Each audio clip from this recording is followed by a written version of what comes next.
84, en enero, cuando asumimos, yo digo asumimos porque la verdad fue un equipo de gente, la conducción de la facultad. Uno de los primeros trabajos fue la democratización de la universidad, es decir, la normalización, instaurando después con el tiempo el gobierno cuatripartito, digamos, docentes, graduados, no docentes, estudiantes. Y en ese momento nosotros se planteó las necesidades en el campo académico, en el campo de la ciencia y de la investigación, de la extensión de políticas para el sector estudiantil, en base a la cual se diseñó una serie de objetivos. Uno de los campos importantes era de la investigación, de la ciencia y tecnología. Nuestra universidad, a nivel de rectorado, con la participación del rector Juan Carlos Recalcati, un tipo visionario, creó las condiciones para que todas nuestras facultades de todo el país tuvieran los recursos económicos y financieros como para encarar esa etapa nueva, y nos permitió entonces no solamente la contratación de personal formado en estas cuestiones, como el ingeniero Aévera, por ejemplo, un profesional, un ingeniero de primer nivel, investigador del CONICET, fue secretario de Ciencia y Técnica de la UNE, y bueno, nos permitió ir incorporando personal para la formación de futuros investigadores. Es así que nace en el 88, o creamos en el 88, esta Secretaría de Ciencia y Técnica. El ingeniero Arturo Federico Aévera fue secretario de Ciencia y Tecnología de la Facultad Regional Resistencia de la Universidad Tecnológica Nacional, cargo que desempeñó desde abril del 1987 a 1991. También en esa misma etapa fue delegado informativo del Consejo Nacional de Investigaciones Científicas y Técnicas de la provincia del Chaco, CONICET, designado también por resolución 487 de octubre de 1989 también al año 1991, ocupando varios cargos siempre vinculados al área de ciencia y tecnología. Para mi papá, la UTN fue un hijo prácticamente. Él fue amante de la educación y de la enseñanza, y su hijo, uno de sus hijos, se podría decir que fue la tecnológica. Era su vocación. Yo creo que papá fue para esta zona, digamos, y para toda la facultad y todo, fue un visionario.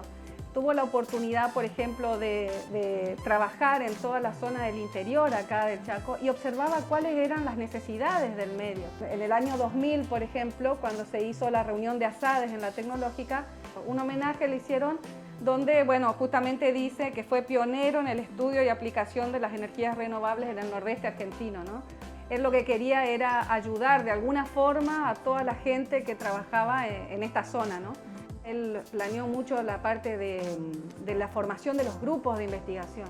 Eso, él tenía una pasión en el grupo. Él decía, el grupo tiene que trabajar unido, que cada uno tiene, por ejemplo, su parte, su desarrollo, de qué forma nos podemos complementar entre todos, ¿no? Ni pensar en esa época armar los cuadros de investigación, porque esto no es directamente decir me pongo a investigar, tenés que tener por lo menos una base de investigadores, de auxiliares y de investigadores, y un director de investigación que tenga formación, digamos. Eso se logró con la creación de la Secretaría y la incorporación de Aévera, que era un tipo reconocido en el medio, en el CONICET y en todos lados, digamos. Papá, bueno, justamente con esto de la formación de grupos, y una vez que se formó la Secretaría de Ciencia y Técnica, se formó el grupo GIENCO, después se transformó en el grupo GITEA, y bueno, y los temas que trabajaban eran todos temas referidos a las energías renovables y todo lo que tenga que ver con la biomasa, carbón vegetal. Incluso habían hecho un horno metálico para fabricación de carbón, y lo pudieron patentar a ese horno, lo patentaron, y tenía incluso una duración de 12 años, o sea que hasta en eso era un horno que era transportable O sea que hasta en eso fue él, siempre estaba como más allá de todos nosotros, ¿no? Por supuesto. Nuestro grupo fue el primer grupo de investigación en la universidad. Comenzó en el año 87. Estaba dirigido por el ingeniero Eberhard. El grupo se llamaba Gienco y luego de un pequeño concurso que se hizo, le buscamos un nuevo logo y lo llamamos GITEA.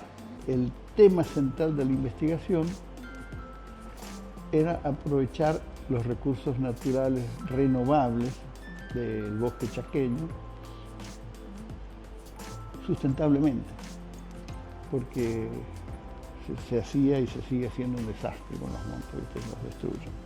El primer proyecto en el que trabajé fue en el cálculo y el diseño de un colector solar de placas planas para calentamiento de aire. Con ese proyecto estuvimos más o menos un año trabajando, haciendo todo lo que era mediciones de temperatura, de caudal, de todo lo que se medía, que en ese momento se hacía todo a mano. O sea, se tomaba con una tablita cada 10 minutos, o sea que eran jornadas largas de trabajo en las cuales se juntaba toda la información para después hacer el análisis. Luego este proyecto mutó al año siguiente, a lo cual se le agregó una cámara de secado de madera, en el cual se secaban maderas autóctonas acá del bosque chaqueño. Esto fue todo a escala piloto. Una vez que se terminó toda esta parte, ya se pasó a una escala un poco más grande, una planta piloto, la cual se llevó a cabo con un convenio con la empresa Indumet.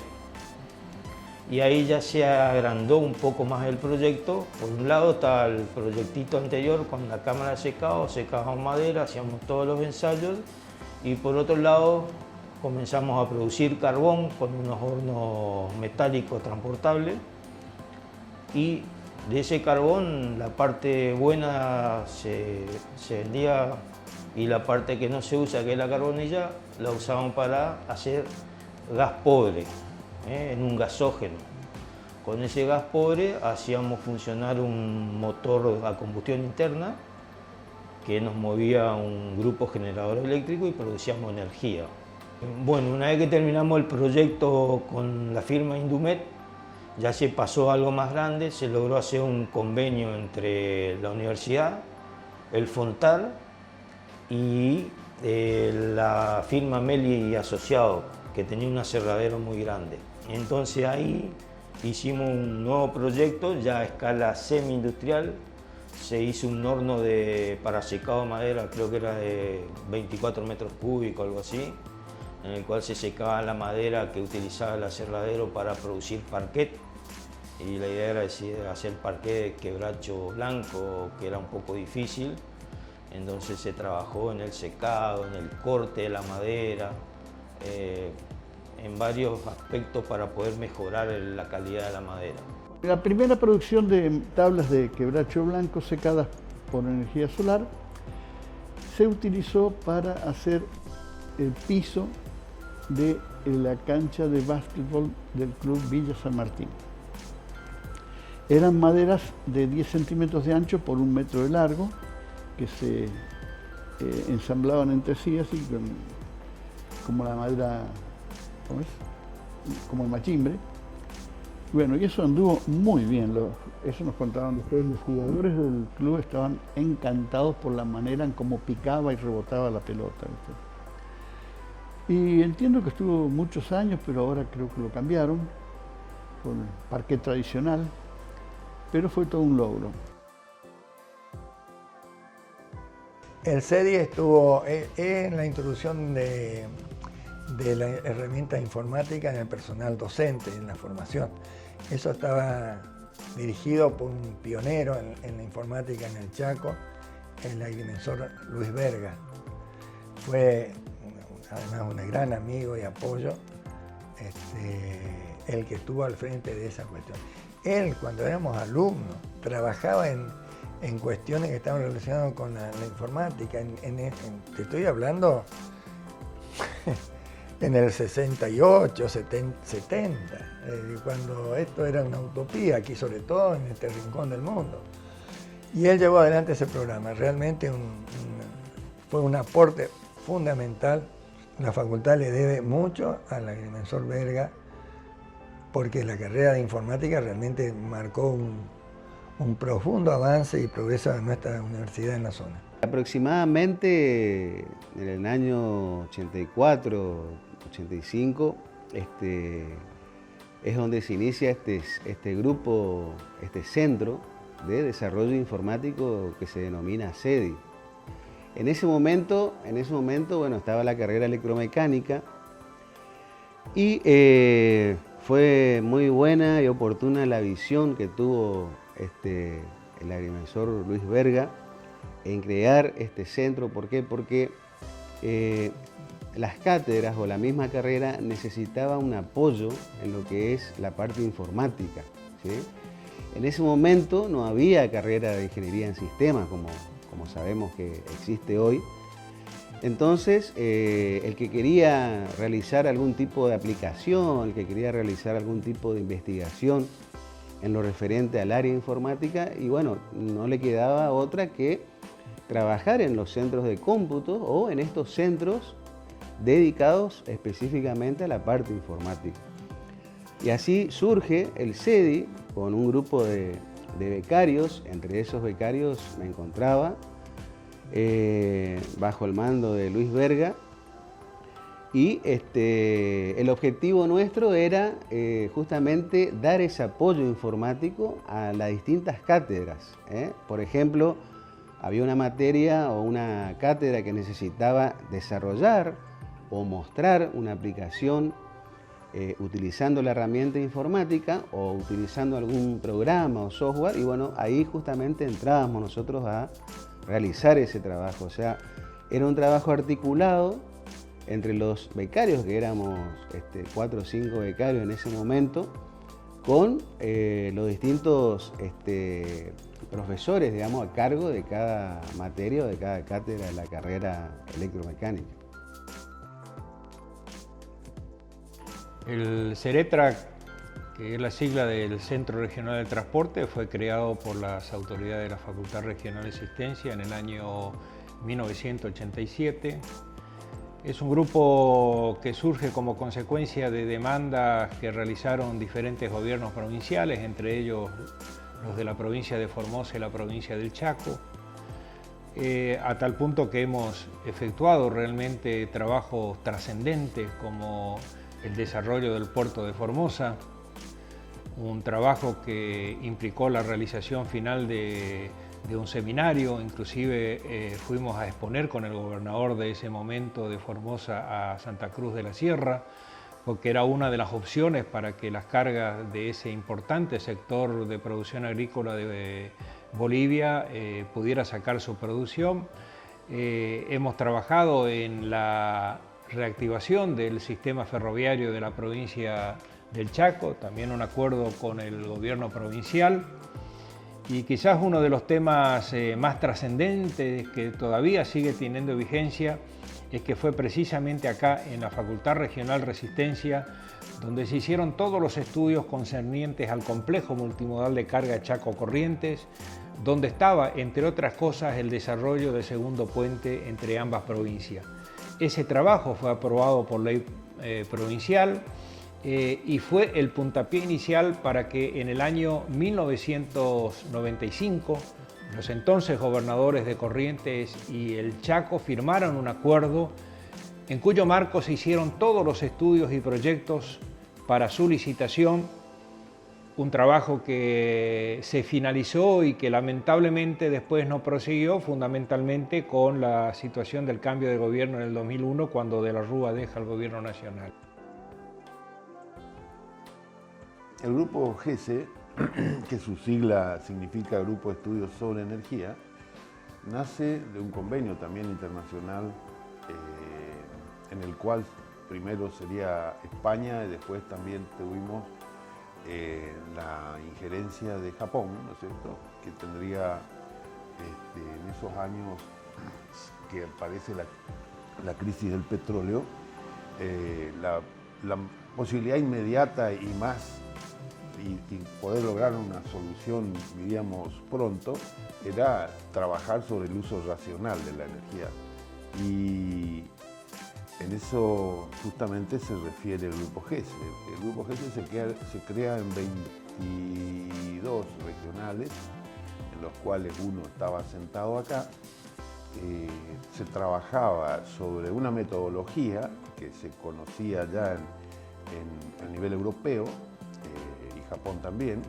Esas metodologías se lograron llevar adelante, primero por capacitación de todos los profesionales que estábamos y becados que estábamos en los grupos, ¿no? Estoy hablando de los grupos porque son a nivel nacional. Y el GESE actuaba sobre regiones predeterminadas por el programa, y nosotros teníamos Chaco, Corrientes, Misiones, Formosa y norte de Santa Fe. Los costos que tiene o tenía la energía en el costo del producto terminado es alrededor del 50-60%, era altísimo, sobre todo cuando el suministro de energía eran por las energías convencionales, digamos, con usinas térmicas, no eran hidroeléctricas, así que el costo de producción era muy alto y el costo para los empresarios también en el costo de la producción. Y entonces la facultad depositó su confianza en el ingeniero Cortés por su formación, por su capacitación y por su personalidad. El Grupo GESE de Resistencia en su momento estuvo marcando punta, diríamos, a través de los trabajos que se realizaron, a pesar de que nosotros estábamos en una región de tanta industrialización. Yo creo que fue una experiencia valiosa, muy reconocida a nivel del sector, y esto también sirvió para que cuando se inicia el estudio energético integral del NEA, el GESE participe, los jueces participen, ¿no? ¿Qué era el estudio energético integral del NEA? Era definir un escenario socioeconómico y energético representado por regiones, ¿no? Vamos a suponer NEA, NOA, Centro, Patagonia, ¿sí? Entonces, en esos sectores se desarrollaba una metodología europea donde el GESE de Resistencia coordinó la provincia de Chaco, Corrientes, Formosa y Misiones, y el norte de Santa Fe, y los gobiernos provinciales proponían profesionales del sector público para que trabajen en esa metodología. Tal es así que se presenta a nivel nacional los trabajos y los resultados definiendo el escenario con los balances energéticos que justamente el GESE también manejaba, lo que sea balance energético de nivel 1 o de nivel 2. Entonces, esa fue la otra gran, si se quiere, pantalla que el GESE tuvo a nivel regional. El GISTAC nace en 1992, con la idea de asesorar a las industrias alimenticias de acá. Y se empezó. Y bueno, al poco tiempo se dieron cuenta de que el ingeniero Eberhard, que dirigía el GISTAC, ya no podía seguir apoyándolo, entonces Guillermo me puso a mí de director. Y en el año 92 se creó el grupo GISTAC, que es Grupo de Investigación y Servicios a Terceros en el Área Química. Ese nombre cambió después cuando pasamos a ser Grupo UTN unos cuantos años después, porque en Buenos Aires decían que no podía ser de servicios. Y bueno, el proyecto de asesorar a los industriales no anduvo, y entonces empezó a cambiar un poco el rumbo hacia lo ambiental. En el año 93 se lo reconoce como Grupo de Investigación y Servicios. Y bueno, empezamos a hacer un montón de proyectos. Los primeros fueron utilizar lombrices rojas californianas para tratar efluentes de la curtiembre de Fontana. Esa investigación, mandamos el trabajo a Alemania, a un congreso internacional, y les llamó tanto la atención que lo aceptaron. Y Mati Chamorro, que había ingresado ya al GISTAC, fue a Alemania a presentarlo. El evento al que asistimos en el año 97, que su denominación es ACHEMA 97, es un evento que se realiza periódicamente, cada 2 o 3 años, y está organizado por la DECHEMA, que es una asociación química alemana. Este gran evento, que es se puede decir que el más grande mundialmente relacionado con la ingeniería química, e incluso se fue ampliando a lo que es ambiente. Bueno, este evento llegó a nosotros a través de las visitas que venían realizando nuestros graduados a través de la DAD a Alemania, y se puede nombrar entre estos graduados al ingeniero Benítez, el ingeniero Zurlo, el ingeniero Balalo Ibarra, el ingeniero Sequeira, que en aquel momento, en el año 97, se encontraba justamente llevando adelante su beca de la DAD. Así que con él nos encontramos en Frankfurt. Y bueno, en ese viaje fue realizado por un grupo de alumnos, unos 15, 20 alumnos, a los que tuve el gusto de acompañar. Comenzamos, creo que más de un año antes, a organizar y reuniones, búsqueda de información, conexiones con DECHEMA para ver la posibilidad de presentar algún trabajo, para que los chicos se puedan insertar en esta feria y aprovechar los distintos stands con empresas de nivel mundial y aprovechar a través de cursos. Le daban una especie de cursitos que duraban 1 hora relacionadas con la temática de cada uno de ellos. Así que imagínense los chicos alucinando porque se veía la última tecnología, era todo tecnología de punta. Miguel Cortés es graduado de la Tecnológica, es mucho más joven que yo, y yo era decano, secretario académico, él era alumno, pero es una persona que se dedicó muchísimo en la Universidad, la Tecnológica, estudió mucho, se formó, se capacitó. Y bueno, en función de toda su actividad, el ingeniero Cortés después fue secretario de Ciencia y Tecnología, que bueno, que le quedó muy bien porque él ya con la experiencia que tenía, le permitió conducir excelentemente este área tan importante para la facultad. Diríamos entre el 80 y el 95. Ahí se comienza a trabajar ya la universidad con su edificio nuevo y su ampliación, y quedaba, ¿no es cierto?, algo pendiente, que era los laboratorios para que los alumnos puedan realizar las prácticas, fundamentalmente en el área ya superior, no solo de las áreas básicas, sino también en el área tecnológica, ¿no? Los laboratorios que se generan inicialmente son los de física y química, que ya existían básicamente, y luego sí, en el ciclo superior de especialización, llámese 4º año para arriba, ya se empezaron a llevar adelante a través de docentes y profesionales docentes de la universidad, los laboratorios de electricidad, los laboratorios de ensayos de motores, llámese motores de ciclo Otto o de combustión interna. Y luego de esos laboratorios aparecen grupos de servicios en los cuales se generaron laboratorios como el de dosimetría, que también tenía una figura muy particular con la participación siempre con los graduados y alumnos que estaban en curso de sus carreras. En esa época, el ingeniero Cucuef, que era el director del departamento de electrotecnia de la facultad, y el profesor Maciel, el profesor Félix Maciel Correntino, profesor de física.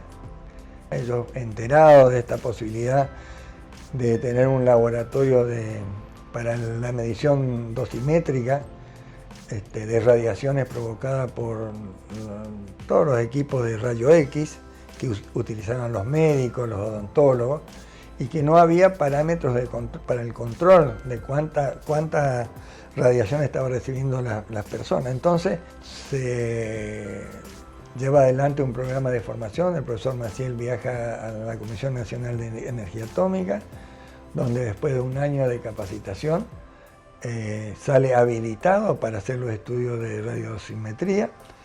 Y la facultad, a través de la universidad, consigue todos los elementos y equipamientos, y con convenios que hacemos con salud pública y con los círculos de profesionales de la odontología y de la salud, se logra llevar adelante este proyecto que se lo mantuvo durante muchísimo tiempo.